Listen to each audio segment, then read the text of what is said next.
Hola a todos y todas. El día de hoy les quiero compartir este texto, una parte de este texto que se denomina Tu sombra de pájaro de María del Mar Escobedo. No sin antes decir que María del Mar Escobedo es uno de los miembros de los Iletrados Podcast. Es un podcast que yo escucho desde el 2020 que recomiendo muchísimo, que habla sobre literatura, música, cine, arte, entre otras cosas, con 4 personas que realmente conocen mucho al respecto, que lo hacen muy disfrutable, muy digerible. Y pues se puede escuchar en YouTube y en Spotify, en las plataformas de audio. María del Mar es la única que es mujer dentro del grupo y me gusta mucho su participación, su elocuencia, su inteligencia, realmente sabe mucho del tema. Y esta es su primera novela, Tu sombra de pájaro, así que claramente había que consumirla, hay que descubrirla y los invito a ustedes también a hacerlo. Entonces, bueno, comencemos. Es de Laguna Libros. Para Elena, pilar de mi vida, mi tía querida. Primera parte. A veces, cuando no quiero concentrarme en lo que siento, pienso en el color amanecido de los cagús. Pienso sus plumas color de bruma, como nubes de lluvia irisadas, que se aclaran en la cabeza y se oscurecen bajo las alas. Los cagús son bellos, escasos y poco inteligentes. Le llegan a uno hasta la rodilla y parecen garzas de lago, con pico y patas color de mirla y cresta de cacatúa. Caminan en círculos, miran de lado y se mecen como si nunca estuvieran seguros de lo que piensan ni de lo que sienten. Yo me pierdo, me imagino recorriendo el sotobosque en Nueva Caledonia. Los mosquitos me devoran los codos y el sonido de mis botas salpica el agua rezagada de un arroyo. Me llena el olor a selva, los aullidos distantes de monos y de pájaros, los susurros cercanos de insectos invisibles, la constante amenaza de las víboras en la hierba. Tal vez no ha llovido en varios días. Tal vez soy yo, la viajera, binoculares al cuello, que aguarda pacientemente una rama quebrada, un silbido, y de repente ve correr de frente un cagú. Corre como un niño sin rumbo fijo, sin ninguna cautela, sin temor de mí. Imagino que trato de acariciarlo, de verlo de cerca, de tomarle una fotografía. Y luego se me ocurre lo sencillo que sería hacerle daño. Lo largo y frágil de su cuello, lo torpe de sus patas. ¿Qué clase de animal salvaje corre con el pecho descubierto hacia las fauces de su depredador? Tal vez por eso es una especie en peligro. Imagino que el cagú me deja tocarlo, que me deja seguirlo hasta su nido, que me deja alimentar a sus crías, como si eso fuera suficiente. Como si pudiera quedarme viviendo en este bosque, en esta vida, en esta sensación. Pensaba en eso la tarde en que Jacobo me dijo que se iba lejos, al otro lado del mundo, porque se había ganado una beca universitaria de la que yo no sabía nada. Jacobo había sido mi novio los últimos 3 años, pero hacía más de 2 que no nos llevábamos bien, al menos año y medio que no nos soportábamos y más de 1 año que no nos queríamos. Yo, entonces, no lo sabía. Todavía creía que sentir esa amalgama de rutina y miedo a la soledad era lo mismo que amar.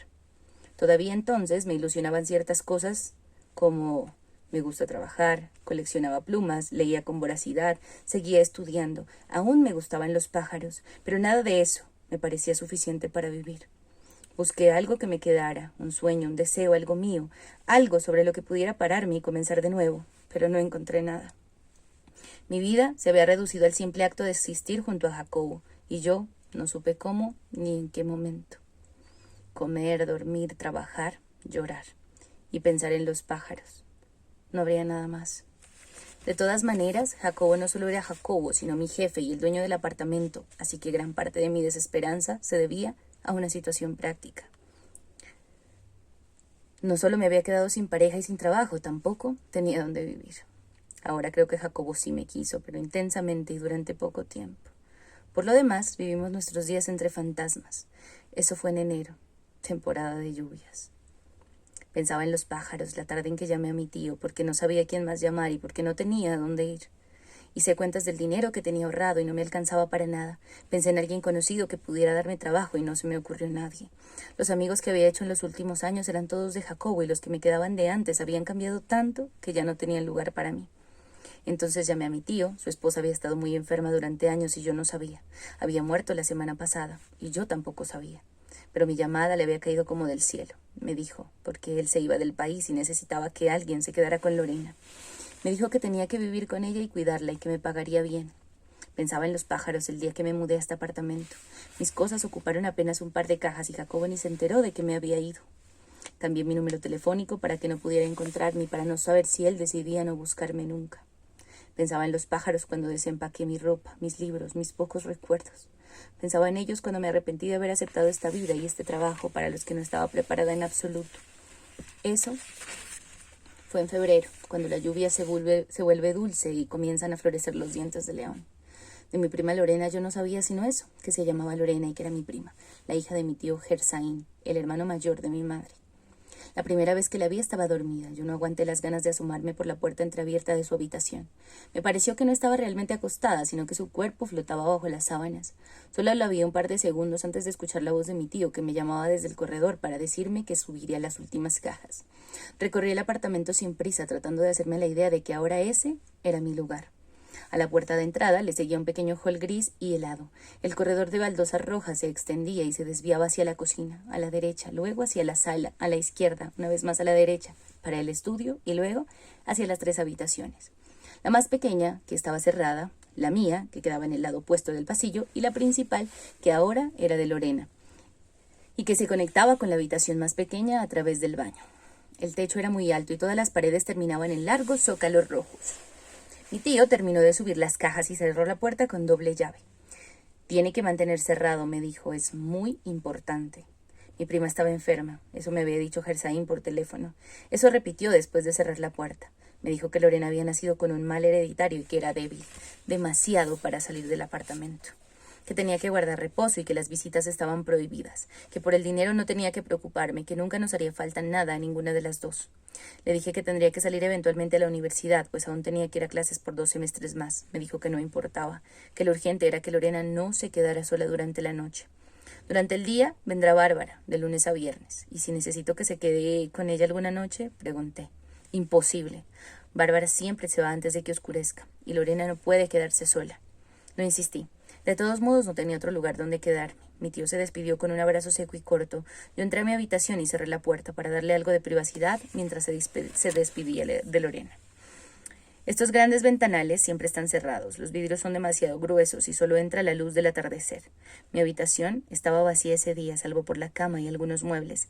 Las puertas del closet tienen arabescos tallados y una pintura envejecida que les da cierto aire digno, como si las cosas cobraran importancia por ser guardadas ahí. Vacié mis cajas en el suelo para decidir qué guardaría y en dónde. Puse todos mis libros en la biblioteca frente a la cama, las cosas de la universidad en el escritorio y mi colección de plumas en la mesa de noche. Terminé de colgar la ropa y me sentí acalorada. Quise abrir la ventana, pero no pude. Solo entonces me di cuenta de que estaba sellada. Lo último que guardé fueron las cosas del baño. Tenía una tina enorme de cerámica blanca y patas de bronce y una ventana que también estaba sellada, pero que dejaba pasar la luz del sol.